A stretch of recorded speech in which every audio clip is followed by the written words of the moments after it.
ವಾಣಿಜ್ಯ ತೆರಿಗೆ ಇಲಾಖೆ ನೋಟಿಸ್ ವಿರುದ್ಧ ರಾಜ್ಯದಾದ್ಯಂತ ಸಮರ ಸಾರಲಾಗಿದೆ. ಇಂದಿನಿಂದ ಬೇಕರಿ, ಕಾಂಡಿಮೆಂಟ್ಸ್ ವ್ಯಾಪಾರಿಗಳು ಧರಣಿ ಕೂರ್ತಾ ಇದ್ದಾರೆ. ಬೆಂಗಳೂರು ಸೇರಿದಂತೆ ರಾಜ್ಯದಾದ್ಯಂತ ವ್ಯಾಪಾರಿಗಳು ಹೋರಾಟಕ್ಕೆ ಮುಂದಾಗ್ತಾ ಇರೋದು. ಇವತ್ತಿನಿಂದ 3 ದಿನ ಅಂಗಡಿಗಳಲ್ಲಿ ಹಾಲು, ಹಾಲಿನ ಉತ್ಪನ್ನ ಇದ್ಯಾವುದನ್ನು ಕೂಡ ಸಿಗಲ್ಲ.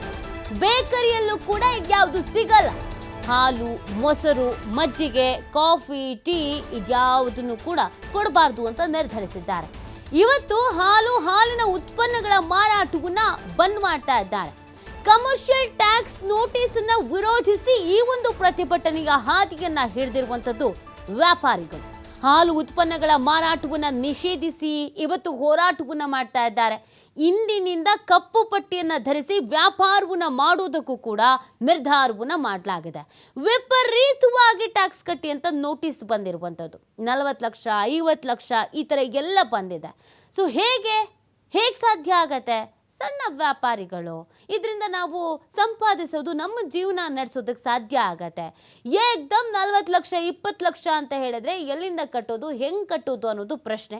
ಈ ಕಾರಣಕ್ಕಾಗಿ ವಾಣಿಜ್ಯ ತೆರಿಗೆ ನೀಡಿರುವಂಥ ಈ ನೋಟಿಸನ್ನು ರದ್ದು ಮಾಡಲೇಬೇಕು ಅಂತ ಆಗ್ರಹಿಸಿಯೇ ಪ್ರತಿಭಟನೆಯ ಹಾದಿಯನ್ನು ಹಿಡಿತಾ ಇರೋದು. ರಾಜ್ಯದಾದ್ಯಂತ ವ್ಯಾಪಾರಿಗಳು ಈ ಒಂದು ಹೋರಾಟದ ಪ್ಲಾನ್ ಮಾಡಿಕೊಂಡಿದ್ದಾರೆ. ಪ್ರಮುಖವಾಗಿ ಇವತ್ತಿನಿಂದ 3 ದಿನ, ಇವತ್ತು, ನಾಳೆ, ನಾಡಿದ್ದು ಅಂಗಡಿಗಳಲ್ಲಿ ನಿಮಗೆ ಹಾಲಿನ ಉತ್ಪನ್ನ ಅಂದರೆ ನಿಮಗೆ ಕಾಫಿ, ಟೀ, ಮೊಸರು, ಮಜ್ಜಿಗೆ ಇದ್ಯಾವುದನ್ನು ಕೂಡ ಮಾರಾಟ ಮಾಡಬಾರ್ದು. ಇದರ ಎಫೆಕ್ಟ್ ಹೇಗಿರುತ್ತೆ ಅನ್ನೋದು ಗೊತ್ತಾದ ನಂತರವೇ ನಮಗೇನು ಸಮಸ್ಯೆ ಆಗಿದೆ ಅನ್ನೋದು ನಿಮಗೆ ಅರ್ಥ ಆಗುತ್ತೆ ಅಂತ ಇದೀಗ ಪ್ರತಿಭಟನೆಯ ಹಾದಿಯನ್ನು ಹಿಡಿದಿದ್ದಾರೆ. ಕಮರ್ಷಿಯಲ್ ಟ್ಯಾಕ್ಸ್ ನೋಟಿಸನ್ನು ವಿರೋಧಿಸಿ ಈ ಒಂದು ಪ್ರತಿಭಟನೆಯನ್ನು ಕೈಗೊಂಡಿರುವಂಥದ್ದು. ಈಗಾಗಲೇ ವ್ಯಾಪಕ ವಿರೋಧ ವ್ಯಕ್ತವಾಗಿದೆ. ಅಂಗಡಿ ಮುಂದೆ ಅಂಟಿಸಿರುವಂಥ ಫೋನ್ ಪೇ, ಗೂಗಲ್ ಪೇ ಈ ಸ್ಕ್ಯಾನರ್ನನ್ನು ಕಿತ್ತು ಬಿಸಾಕ್ತಾ ಇದ್ದಾರೆ. ನಮಗೆ ಈ ವ್ಯಾಪಾರ ವಹಿವಾಟೆ ಬೇಡ, ಹಣ ಕೊಡಿ, ವ್ಯಾಪಾರ ಮಾಡಿ ಸಾಕು. ನೋಟಿಸ್ ಕೊಟ್ಬಿಟ್ರೆ ಎಲ್ಲಿಂದ ಉತ್ತರಿಸೋದು? ಇಡೀ ಬೇಕರಿ, ಇಡೀ ಅಂಗಡಿನೇ 40 ಲಕ್ಷಕ್ಕೆ ಬೆಲೆ ಬಾಳಲ್ಲ. ನೀವು ಬಂದು ಏಕ್ದಮ್ ಆಗಿ 25 ಲಕ್ಷ 40 ಲಕ್ಷ ನೋಟಿಸನ್ನು ಕೊಟ್ಬಿಟ್ರೆ ಹಿಂಗೆ ಕಟ್ಟೋದಕ್ಕೆ ಸಾಧ್ಯ? ನಾವು ಆ ಬೇಕ್ರಿನೂ ಮಾರಿ ನಾವೂ ಎಲ್ಲಾದರೂ ಹೋಗ್ಬಿಡ್ಬೇಕು ಅಂತ ಪರಿಸ್ಥಿತಿಯಲ್ಲಿ ನಾವಿದ್ದೀವಿ. ಈ ನೋಟಿಸ್ಗಳನ್ನು ರದ್ದು ಮಾಡಲೇಬೇಕು ಅಂತ ಆಗ್ರಹಿಸಿ ಪ್ರತಿಭಟನೆಯ ಹಾದಿಯನ್ನು ಹಿಡಿದಿದ್ದಾರೆ. ವಾಣಿಜ್ಯ ತೆರಿಗೆ ನೋಟಿಸ್ ವಿರುದ್ಧ ವ್ಯಾಪಾರಿಗಳು ತೀವ್ರ ಆಕ್ರೋಶವನ್ನು ವ್ಯಕ್ತಪಡಿಸ್ತಾ ಇದ್ದಾರೆ.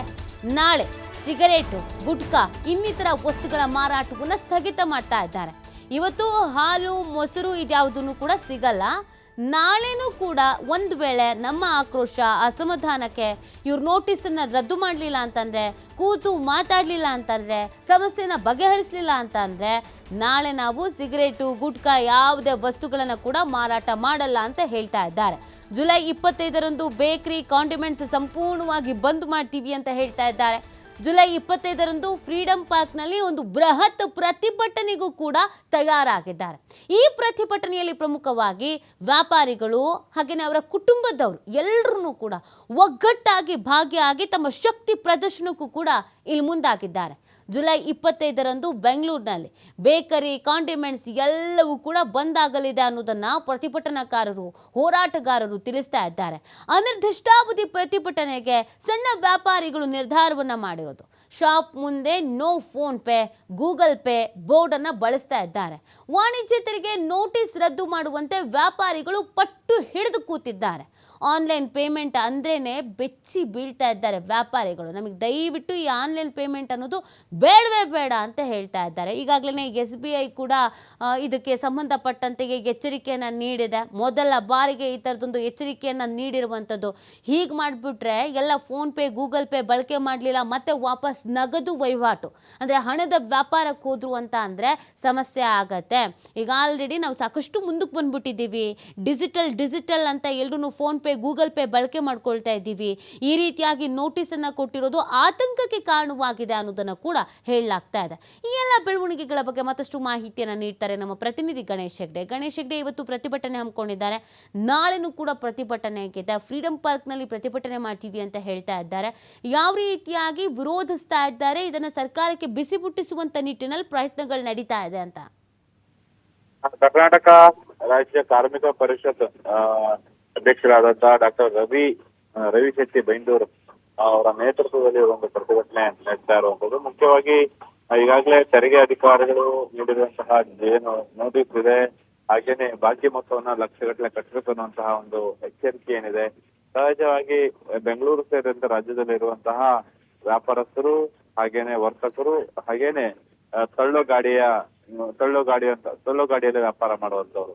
ಹಾಗಾಗಿ ಅಂತವರಿಗೆ ಸಾಕಷ್ಟು ಒಂದು ರೀತಿಯಲ್ಲಿ ತೊಂದರೆ ಆಗ್ತಾ ಇರುವಂತದ್ದು. ಆ ಹಿನ್ನೆಲೆಯಲ್ಲಿ ಸರಿಸುಮಾರು 1 ಲಕ್ಷಕ್ಕೂ ಹೆಚ್ಚು ಬೇಕರಿ, ಕಾಂಡಿಮೆಂಟ್ಸ್, ಕಿರಾಣಿ ಸ್ಟೋರ್ಸ್, ಹಾಗೇನೆ ತಳ್ಳೋ ಗಾಡಿ ಮೂಲಕ ವ್ಯಾಪಾರವನ್ನು ಮಾಡ್ತಾ ಇರುವಂತವರೆಲ್ಲರೂ ಕೂಡ ಈಗ ಪ್ರತಿಭಟನೆ ಹಾದಿಯನ್ನು ಹಿಡಿದಿದ್ದಾರೆ. ಇದರ ಮೊದಲ ಅರ್ಥವಾಗಿ ಇವತ್ತು ನಂದಿನಿ ಪಾರ್ಲರ್ ಹೊರತಾಗಿ ಬೇರೆ ಬೇರೆ ಮಿಲ್ಕ್ ಪಾರ್ಲರ್ಸ್ಗಳೇನಿರ್ತವೆ, ಹಾಲು, ಮೊಸರು, ತುಪ್ಪ ಈ ತರದ ಒಂದಿಷ್ಟು ವಸ್ತುಗಳನ್ನ ಮಾರಾಟ ಮಾಡುವಂತಹ ವರ್ತಕರು ಇವತ್ತು ಬಂದ್ ಮಾಡುವಂತದ್ದು, ಅಂದ್ರೆ ಕಪ್ಪು ಪಟ್ಟಿಯನ್ನು ಧರಿಸಿ ಬಂದ್ ಮಾಡುವಂತ ಪ್ರಕ್ರಿಯೆ ಮಾಡ್ತಾರೆ. ಕಾರಣ ಅವ್ರಿಗೂ ಕೂಡ ಸಾಕಷ್ಟು ಲಕ್ಷಗಳನ್ನ ತುಂಬಿ ಅನ್ನುವಂತಹ ನೋಟಿಸ್ ಬಂದಿರೋದ್ರ ಹಿನ್ನೆಲೆಯಲ್ಲಿ ಮೊದಲ ಭಾಗವಾಗಿ ಅವರು ಇವತ್ತು ಕಪ್ಪು ಪಟ್ಟಿ ಧರಿಸಿ ಪ್ರತಿಭಟನೆ ಮಾಡುವಂತದ್ದು. ಹಾಗೇನೆ ನಾಳೆ ಮತ್ತು ನಾಡಿದ್ದು ಉಳಿದ ಸಿಗರೇಟ್, ಬೇರೆ ಬೇರೆ ಏನು ಗುಟ್ಕಾ, ಪಾನ್ ಮಸಾಲ ಆ ತರದ ವರ್ತಕರು ಇರ್ತಾರೆ.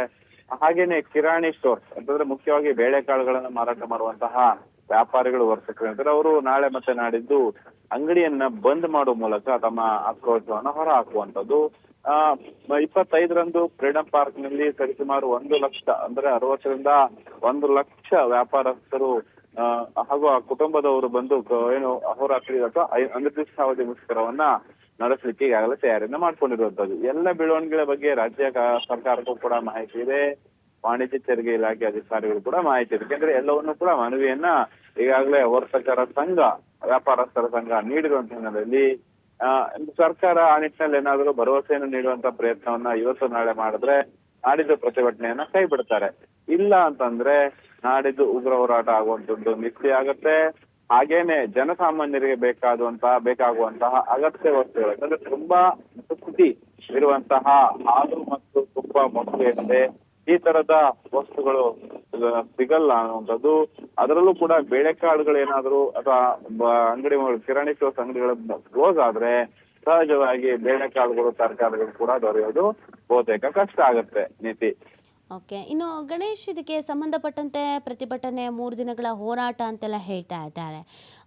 ಯಾರಾದರೂ ಸಂಬಂಧಪಟ್ಟಂಥ ಅಧಿಕಾರಿಗಳಾಗಿರ್ಬೋದು ಅಥವಾ ಸರ್ಕಾರದ ವತಿಯಿಂದ ಆಗಿರ್ಬೋದು ಮಾತುಕತೆ ನಡೆಸೋದು, ಸಂಧಾನ ಮಾಡೋದು, ಚರ್ಚೆಗೆ ಕರೆಯುವಂಥದ್ದು ಈ ಥರದ್ದೇನಾದರೂ ಆಗ್ತಾ ಇದೆಯಾ? ಈಗಾಗಲೇ ಕರ್ನಾಟಕ ರಾಜ್ಯ ಕಾರ್ಮಿಕ ಪರಿಷತ್ ಮುಖಂಡರೇ ಸ್ವತಃ ಕಾಂಗ್ರೆಸ್ ಸರ್ಕಾರದ ಕೆಲ ಸಚಿವರನ್ನ ಭೇಟಿ ಮಾಡುವಂತ ಪ್ರಕ್ರಿಯೆಗಳಾಗಿದೆ.